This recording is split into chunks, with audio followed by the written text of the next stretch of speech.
Hey, how's it going? Another 3-minute video. This one's on politics. I'm going to try not to get too terribly controversial, although I guess maybe I will.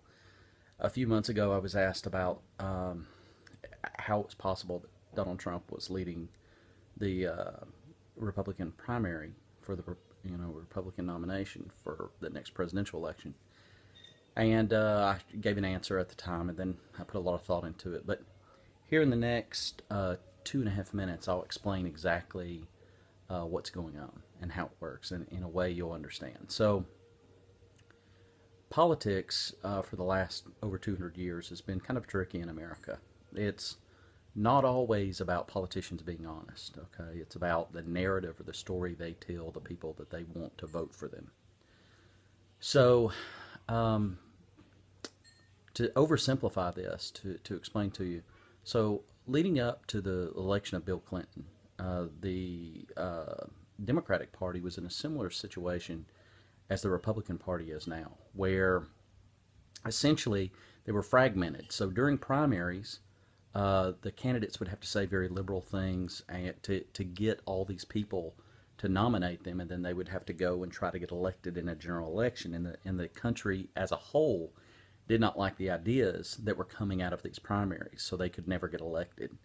And then Bill Clinton comes along and he moves to the center, okay? Which may seem crazy to some people who are right leaning, but that's the reality. So what's happened today is, for example, it's impossible to win an election if you don't, say, for example, get a majority, 51% of the Latino vote, or 60% of the black vote. So you can't be terribly decisive, so you have to sort of be middle leaning. Well, the Republicans are in a very similar situation as the Democrats were in the 80s, whereas their party has to say things in the primary which will allow them to get the nomination. The problem is it isolates them from the general population, so they can't win a regular election. You know, since Reagan, you had George W. Bush, but remember, George W. Bush was pro-amnesty and won 60+% of the Latino vote, something none of these candidates today are going to do. So it's kind of a curious situation to where, again, whoever you support, none of that matters. The point is, the Republican Party's having to say things to get a nominee that basically would exclude them from winning a national election, and that's just where their party is.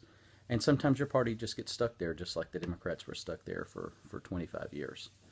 But anyways, that's it in a nutshell. Enjoy. You got any questions? Write them down there.